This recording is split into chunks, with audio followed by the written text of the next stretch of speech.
This is insane. You are usually my rock. Not today. Not today. Hey, little black book. Hey guys, and welcome to Little Black Book. You already know what time it is. We're here with another review, talking to you guys about Married at First Sight, season 9, baby. Are you mad? Are you mad? Are you mad? Are you mad? Are you lean? You ain't got the minerals, baby. Listen, make sure you like, share, subscribe if you're new to the channel, and if those who are returnees, get gay. So, Fast-paced house. I have a lot of energy. That's good. Yeah. Energy's good. Vibe's good. Energy's good. Yeah, I have a lot of energy, and you'll see that come out. And then you'll know when I'm just like down and crashing, and she's either up or she's down. One or two. I'm the same way.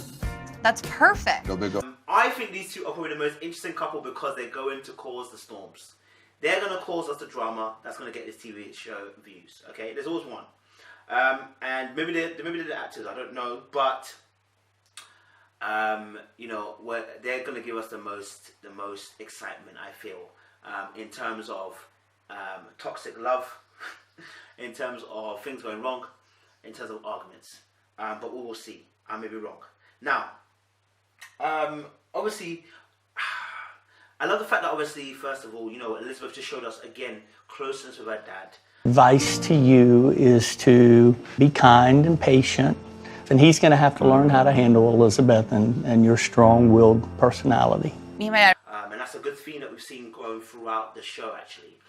So we see that Elizabeth's close with her dad, and her dad's, you know, showering great, kind words on her. Interesting enough, the dad doesn't like, obviously, James kissing his daughter. I mean, who would? But, you know, you can see that, obviously, straight away that, you know, they set a narrative. He loves his daughter very, very much so, just like with Keith. Just like with Iris's dad. And so, for me, it was interesting to see that. That's a good setup.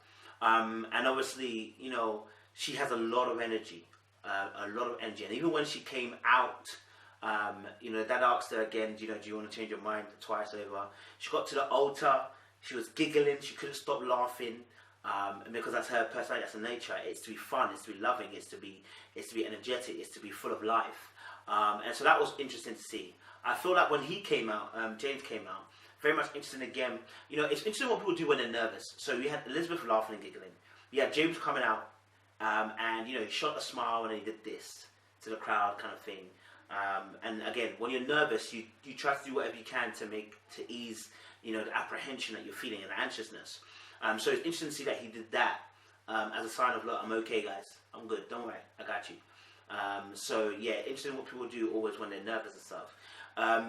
Obviously, when they started reading the vows again were pretty cool. I liked it. I won't go into that particular deep thing in terms of what their vows actually said. I think what was interesting as well was the first kiss. I think that was the most interesting thing because it set the tone for the rest of the night. Set the tone for the rest of the show in terms of what them two are going to go for. James instantly, you know, went for it and absolutely lipsed, snogged his wife Elizabeth at the altar. And not only that, you know, he did a little, you know, drop low a little bit kind of thing. You know them old school like dancing. He spin a girl around and he drop her low and he kiss her and that romantic thing there. He did all of that. Yeah. So he did that first off the bat. For me, when you do that, you set a pace, you set a tone. I didn't like it, and not because it's not good, but because of what I saw later on. And I was like, this is going to create problems. Okay, so when they were doing the photos and stuff like that, they were very much intimate on the physical aspect of kissing. They had no problem kissing each other, had no problem touching each other, had no problem, being affectionate in that department. And for me, because it was so early on and there was so much of it, I was like, this is going one place. I mean, I know you find it attractive, but I feel like it's going one place. Let's slow this down, James. Let's just slow this down a little bit, you know, because the speed that you go in, you might crash. Let's slow it down a little bit. Let's get to know each other. Let's actually take the sex aspect of things of it out. Let's take my balls out of the situation and actually start thinking about this on a level of, let me get to know you properly. And I felt like the kissing and all that stuff was nice because it creates this impression that I really, really like you, but where's the intimacy? Where's the actual genuine intimacy? And it's not there. And the reason why I say that is because at the dance floor, there wasn't the genuine intimacy there. When they were dancing, they were awkward. They were holding each other, but they couldn't be close to each other. They were looking at the crowd most of the time. And, you know, especially Elizabeth was saying a lot of things like, you know, what people are looking at, so I wonder what they're thinking, da, da, da. And she was saying that a joke just away, but it's the truth. What were they thinking? So there was a lot of that was happening. obviously, yes, it's nice to be comfortable, nice to be intimate, but it was just a lot. Should just stare at each other's eyes and like make people think we're like already madly in love. Yeah, we don't want to deceive people. Yeah, we do. This is real. Very, very much interesting again, because obviously they were talking, getting along with each other. There wasn't much that was dialogue put down, which made me think, did they have much to talk about, or they're just pushing it? And then obviously when she asked a question, Like in life, what's your pet peeves? Are you punctual? I like to think I am. My dad disagrees, but Oh boy. I mean, when it comes Okay. I'd like to say I'm pretty punctual. Yeah. We'll work on that. Okay. Okay. Cool. Cheers to that. I saw his face that, well, you know, we can work on it. And so instantly, again, so from the kiss now to a place where you're at the table discussing things, it's not going exactly 100% the way you thought it would, because someone is mentioning something that, whoa, you know what, fam, I like punctuality, you know. It's interesting. But there were some other glaring things that really came out that made me think. When they walked in, I think it was like he put his arm around her waist. And for me, whenever people do that, I look at it the way they were. It's not controlling, but it's like I'm taking control, and I'm the head, and you're the neck. Just want to let you know, I made the major decisions here. Okay, just want to put that into place. That's the kind of thing. It's like you're my wife, not that I'm your husband. I'm your wife. You have a husband. Do you know what I'm saying? It felt like ownership, the way he was holding her. That's what I felt. I'm not saying that's what it was, but that's how I felt when they came in, burst through the doors. Obviously, you know, they got up to do the dance, and the dance was awkward, and I was just like, bro, I'm not about this, man. Watching this is just awkward. But again, it just shows the lack of intimacy on an emotional level.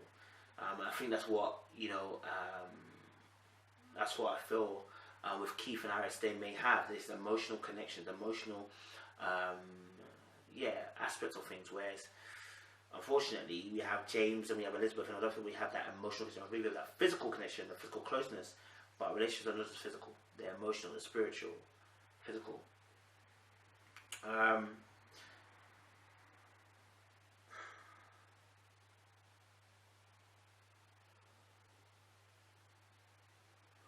At the end of the dance, obviously, again,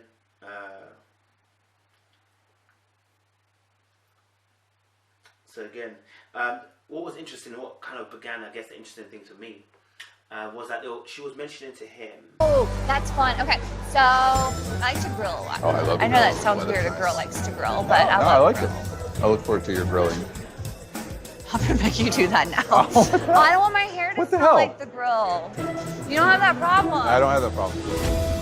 And she was like, you know, like, mentioned about cooking, and she was like, no, that's what I got you for. You're gonna be doing the grilling. It's like, yeah, because there's smoke into my hair, and I wanted to get into my hair, and I know that you basically haven't got any hair, so it won't go to your hair. But I mean, it wasn't that part that I was a bit like, whoa. The part I was a bit whoa was when she said, obviously, about the cooking, the grill, and she switched it to he should be doing it. And I got the vibes again of Jasmine and Will again of just gender roles that people push onto people. And I was like, listen, if you like grill, you do your own grill. I do my grill. Or we do one for each other, whatever it is. But fam, don't think it's going to be me that's going to do the grill all the time. Again, do you know what I mean? Let's not portray that image. That's not what we're trying to portray. But she said that. Later on, obviously, her dad comes on to give a speech. The dad says, obviously, about the fact... Of course, I'm going to help. In this envelope right here, in that envelope is her renewal and a prepaid Visa, because I don't want you to pay yet, in the amount of the renewal, plus the late fees. Late fees, yes. Which Late fees. were pretty big. Jamie's going to help you. I got it. Dad's I got not this. helping I you got this. anymore. I got I was like, okay, cool.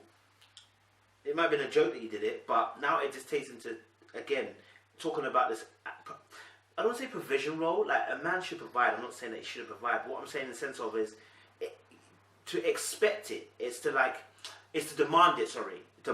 And it's like, yo, that gender role, it may not be the case for everybody. It may not be the case even for your relationship at all times.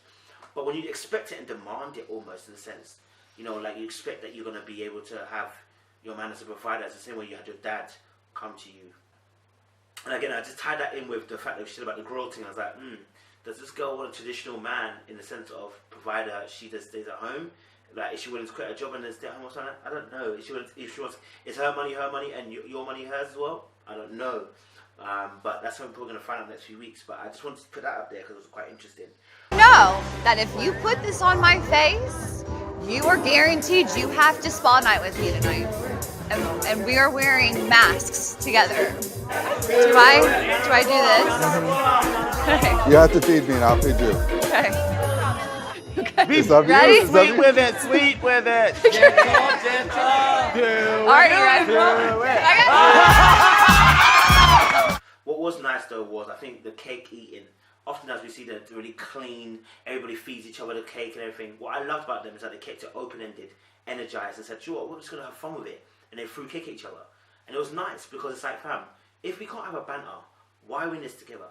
You know, that's a perfect place to have that little bit of banter. Do you know what I mean? Because it's your special day. You can do whatever you want. And so I really love that about their relationship. And, you know, the fact that they were open, they're fun, they're energetic, they're willing to do stuff.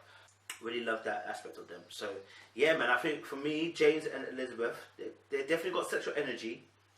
You know, and it's a lot, but you know what, fam? Hopefully they make it through and they can see past that. Hopefully they don't have sex, which I think they will on the first night, so they can actually look past that.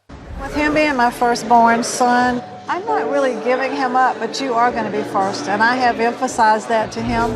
You are up here. I'll never like come between that, and I'll never cause tension. Nothing. So you don't have to worry about I don't any doubt of that at all. But you know what? You will come to love him. I have no doubt, and he will come to love you. But we are both going to love him. It'll be in different ways, okay? And we can both share him. He's got enough love for both of us. And Jamie has dated women and young girls, but never a young lady. Interesting enough, went to speak to his mum. Obviously, went to speak to Elizabeth, and it concerned me again. It's like, yo, mum was like, yo, mum was like, oh, you know, he's got enough love for the both of us, you know. And Elizabeth would say, look, I'm not trying to take your place, I'm not trying to be over you or above you. You know what I'm saying? Like, how he loves you, he'll never love me, and he'll never love me the way he loves you. Like, it's just the way it is. And I was like, Mum, why is the mum even saying what she's saying, bro? Why are you trying to shake, man? Do you know what I mean? Like, then I thought to myself, but she's not shaking it, so she's just telling the truth. If that's the truth, then, bro, I don't know, fam. I don't know. So, yeah. Yeah. Bible says, leave one another, leave your mother and father's home and cleave to one another. That means, you know, you're the most important people now. Forget your mom, forget your dad, forget your parents as well. But it's about being you, about building up that relationship with me and you. So yeah, guys, I thought that James and Elizabeth one was interesting. Again, I think they are a good couple, but whether they'll make it, I don't know. Yeah.